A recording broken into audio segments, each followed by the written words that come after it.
Hello guys, welcome to special education. नमस्कार दोस्तों, स्वागत करता हूँ आप सबका आपके अपने यूट्यूब चैनल में जिसका नाम है स्पेशल एजुकेशन। जैसा कि आप लोगों को पता है कि हमारे एमसीकट चंडीगढ़ की प्रिपरेशन की सीरीज़ चल रही थी, जिसमें कि हम इंग्लिश एंड कंप्यूटर कवर कर रहे हैं। ठीक है, और मेरे पास कमेंट्स आए थे कि सर मैथ्स और रीजनिंग के लिए क्लासेस कब से स्टार्ट होगी, तो 1 या 2 दिन बस वेट करो। और आई थिंक मैथ्स की क्लासेस तो आप लोग की बहुत जल्दी स्टार्ट होने वाली है। ठीक है, एमसी चंडीगढ़ के लिए। और एक छोटी सी इन्फॉर्मेशन और शेयर करना चाहूँगा। अगर आप लोग मॉक टेस्ट देना चाहते हो एमसी चंडीगढ़ के लिए लेटेस्ट पैटर्न पर, तो आपको नीचे डिस्क्रिप्शन बॉक्स में लिंक दिया हुआ है, वहाँ पे जाके आप लोग मॉक टेस्ट डाउनलोड कर सकते हो। टोटल 10 मॉक टेस्ट है। मॉक टेस्ट तो आपको पता लग जाएगा आप लोग की कितनी तैयारी है। ठीक है, बिल्कुल लेटेस्ट पैटर्न पर आप लोगों को मॉक टेस्ट मिलेगी। एंड जो हमारी प्रिपरेशन की सीरीज़ चल रही है, इसमें इंग्लिश के मैंने 3 पार्ट्स कंप्लीट करवा दिया है, और कंप्यूटर के मैंने 2 पार्ट्स कंप्लीट हो गए। आज का हमारा ये 3rd नंबर पार्ट है। तो ये नहीं देखा तो लिंक नीचे डिस्क्रिप्शन में प्लेलिस्ट दी हुई है, वहाँ पे जाके सारे पार्ट्स देख सकते हो। चलिए दोस्तों, अब हम स्टार्ट करते हैं बिना कोई टाइम वेस्ट किए। और स्टार्ट करने से पहले, अभी तक आपने चैनल को सब्सक्राइब नहीं किया और अगर आप लोग पहली बार चैनल पर विजिट कर रहे हो, तो प्लीज़ चैनल को सब्सक्राइब करके बेल आइकन को भी जरूर प्रेस कर लो, ताकि आने वाली हर वीडियो का नोटिफिकेशन आपको मिलता रहे।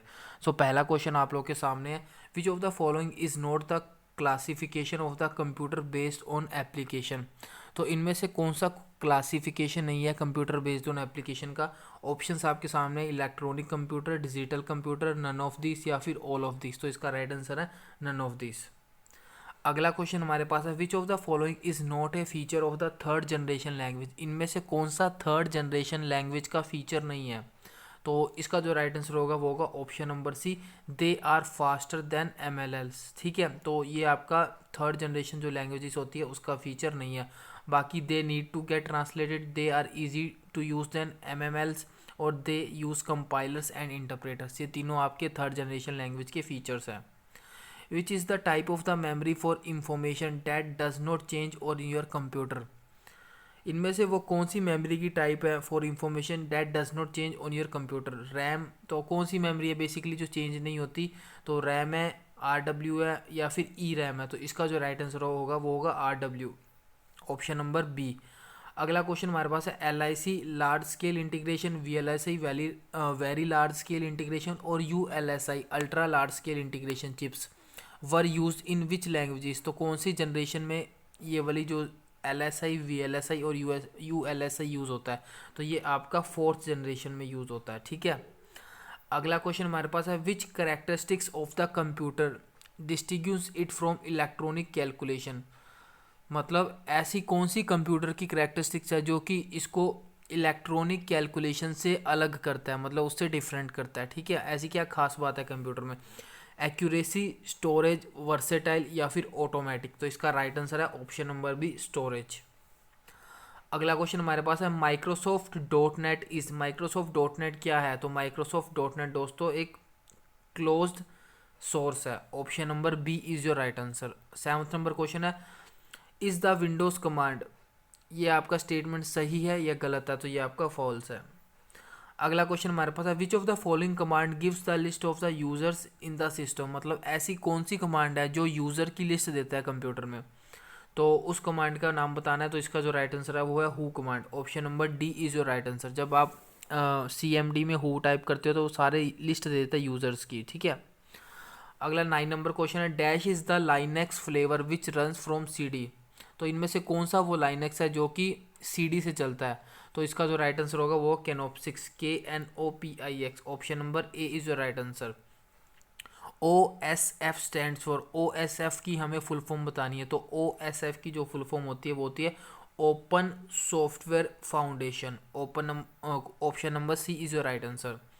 Open source software are very costly. तो ये जो स्टेटमेंट है ये सही है या गलत है। तो ये बिल्कुल फॉल्स है, ऑप्शन नंबर बी।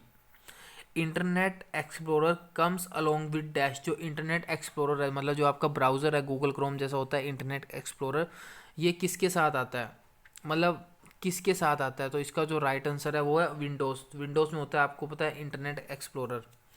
अगला क्वेश्चन हमारे पास है, which browser comes with Linux. Linux के साथ कौन सा ब्राउज़र आता है। तो लाइनेक्स के साथ जो ब्राउज़र आता है वो होता है मोजिला फायरफॉक्स। ये फायरफॉक्स नहीं होगा, फायरफॉक्स होगा। अगला क्वेश्चन है, BOSS is developed in, BOSS is developed in. तो BOSS is developed in India. Which of the following is the closed source, इनमें से कौन सा क्लोज्ड सोर्स है? तो इसका जो राइट आंसर है वो option number A 3D Max। PHP is open source, तो ये जो स्टेटमेंट है सही है या गलत है? तो PHP एक ओपन सोर्स है, ये बिल्कुल सही है, ट्रू है, option number A. Dash determines which piece of the large program need to be recompiled, इनमें से क्या डिटरमाइन करता है कि which piece of large program का कौन सा पीस जिसको कि रिकम्पाइल्ड की ज़रूरत होती है? तो ये क्या कौन डिटरमाइन करता है? तो ये make, option number B. Dash execute a command as another user, तो इसका जो राइट आंसर होगा sudo, option number D is your right answer. Dash is use to install and remove packages, इनमें से क्या यूज़ किया जाता है इंस्टॉल करने के लिए और पैकेजेस को रिमूव करने के लिए, एंड कंट्रोल करने के लिए downloading them from A repository? तो इसका जो राइट आंसर है वो है RPM, option number A. Which of the following is not flavour of Linux, इनमें से लाइनक्स का कौन सा फ्लेवर नहीं है? तो मैंट्रेक ये लाइनक्स है, रेड हैट, फेडोरा ये दोनों तो आपने यूज़ भी किए हुए हैं काफ़ी, तो जो ऑप्शन नंबर बी है ये लाइनक्स नहीं है। अगला क्वेश्चन हमारे पास है जिप क्या है? तो ये जो है जिप आपकी ये एक फाइल आर्काइवर है, मतलब फाइल का जो साइज है वो छोटा कर देती है। अगला क्वेश्चन हमारे पास है Ubuntu is window based, Ubuntu window based है, ये सही है या गलत है? तो सिंपल सा क्वेश्चन है, ये फॉल्स है, क्योंकि उबंटू जो है वो आपके लाइनक्स में आता है, ठीक है, लाइनक्स का एक फ्लेवर भी कह सकते हो आप लोग। Dash is HTTP web server, dash is HTTP web server, तो इसका राइट आंसर है अपाचे, ऑप्शन नंबर डी। और HTTP की फुल फॉर्म है hyper text transfer protocol, important है, फुल फॉर्म याद कर लेना, hyper text transfer protocol. Symbian is valid Linux based shell, तो ये जो स्टेटमेंट है ये सही है या फिर गलत है? तो ये ट्रू है। Following is valid Linux based shell, इनमें से कौन सा वैलिड लाइनक्स बेस्ड शेल है? तो इसका जो राइट आंसर है वो है सी शेल। अगला क्वेश्चन हमारे पास है Eclipse in an IDE developed in, तो इसका जो राइट आंसर होगा वो होगा Java, option number C is your right answer. अगला क्वेश्चन हमारे पास है IDE कंसिस्ट ऑफ, तो इसका जो राइट आंसर है वो है IDE कंसिस्ट ऑफ इंटरप्रेटर और डीबगर और बोथ, ठीक है, ये इंपॉर्टेंट है, इसको मार्क कर लेना। तो 27 नंबर क्वेश्चन हमारे हो गए 27 तक। अगला है 28 number, CDT in eclipse is environment for Java developers, ये जो स्टेटमेंट है ये आपका ट्रू है या फॉल है? तो इसका जो राइट आंसर है ये फॉल्स है, option number B. Eclipse is and dash, Eclipse क्या है? तो दोस्तों जो इक्लिप्स है वो कंपाइलर भी है, ID भी है, इंटरप्रेटर भी है, तो राइट आंसर होगा इसका option number D is your right answer. तो जो लोग जावा वगैरह पे कोडिंग करते होंगे उनको इक्लिप्स के बारे में पता होगा। अगला क्वेश्चन हमारे पास है source code for Python is freely available, Python का जो सोर्स कोड होता है वो फ्रीली अवेलेबल होता है, ये जो स्टेटमेंट है ये ट्रू है या फॉल्स है? तो ये बिल्कुल सही है। इक्लिप्स इज़ क्लोज्ड सोर्स, ये जो स्टेटमेंट है ये सही है या फिर ये गलत है? तो ये फॉल्स है, इक्लिप्स आपका ओपन सोर्स है। CDT does not provide content assistant provider, तो ये जो स्टेटमेंट है ये सही है या गलत है? तो ये बिल्कुल सही है। Eclipse sports programming in PHP, ये स्टेटमेंट सही है या गलत है? ये आपका सही है। Eclipse sports programming in Ruby, ये स्टेटमेंट आपका बिल्कुल सही है। Eclipse sports programming in Perl, तो ये भी आपका सही है। अगला क्वेश्चन हमारे पास है the term computer derived from, इसको इंपॉर्टेंट मार्क कर लेना, जो कंप्यूटर वर्ड है ये जो टर्म है ये कहाँ से आया, कौन सी भाषा से आया? तो इसका राइट आंसर है लैटिन भाषा से आया। Who is inventor of difference engine, इसको कई बार डिफरेंस इंजन भी कहते हैं, तो इसके इन्वेंटर कौन है? तो इसके इन्वेंटर है Charles Babbage, option number B. Who is the father of computer, important mark कर लेना, कंप्यूटर के फादर कौन है? सिंपल सा क्वेश्चन है बट इंपॉर्टेंट है, Charles Babbage. Who is the father of the computer science, computer के फादर है चार्ल्स बेबेज। अगर आपसे पूछा जाए कंप्यूटर साइंस के फादर कौन है, तो वो है Alan Turing, option number A is your right answer. Who is the father of the personal computer, तो पर्सनल कंप्यूटर के फादर कौन है? थोड़े कंफ्यूजिंग से है, कंप्यूटर का फादर, कंप्यूटर साइंस का फादर, पर्सनल कंप्यूटर का फादर, तो इस पर ध्यान रखना। पर्सनल कंप्यूटर के जो फादर है वो है एडवर्ड रोबोट। ए CPU कंटेन, CPU में क्या होता है? तो ए CPU contains A control unit and ALU arithmetical logical unit, ALU plus CU। ये क्वेश्चन मैं आपको कल या परसों के लेक्चर में भी बता चुका हूँ, रिपीट हुआ है तो आपको याद होगा और इम्पोर्टेंट भी है, ठीक है, मार्क कर लेना। अगला क्वेश्चन है which of the following controls the process of interaction between the user and operating system. जो यूज़र और ऑपरेटिंग सिस्टम के बीच में जो इंटरेक्शन होता है उस प्रोसेस को कौन कंट्रोल करता है, ठीक है।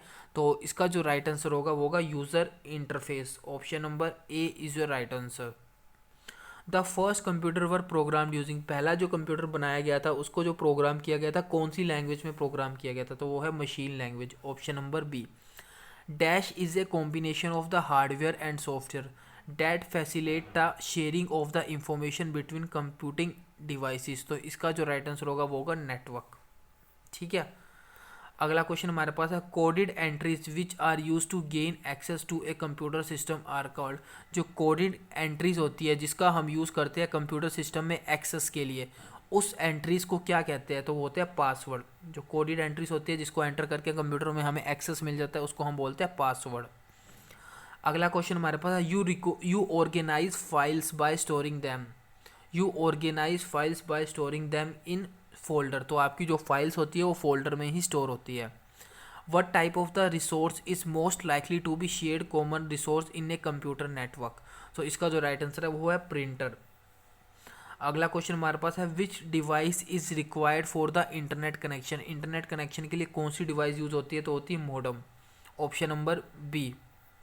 मॉडम की अगर आपसे फुल फॉर्म पूछ ले तो मॉड्यूलेशन डी मॉड्यूलेशन, ये आपकी मॉडम की फुल फॉर्म होती है। What is a light pen. Light pen क्या होता है, तो लाइट पेन एक ऑप्टिकल इनपुट डिवाइस होती है। इंपॉर्टेंट मार्क कर लेना, ये भी इंपॉर्टेंट है। ऑप्टिकल इनपुट डिवाइस आपका लाइट पेन है।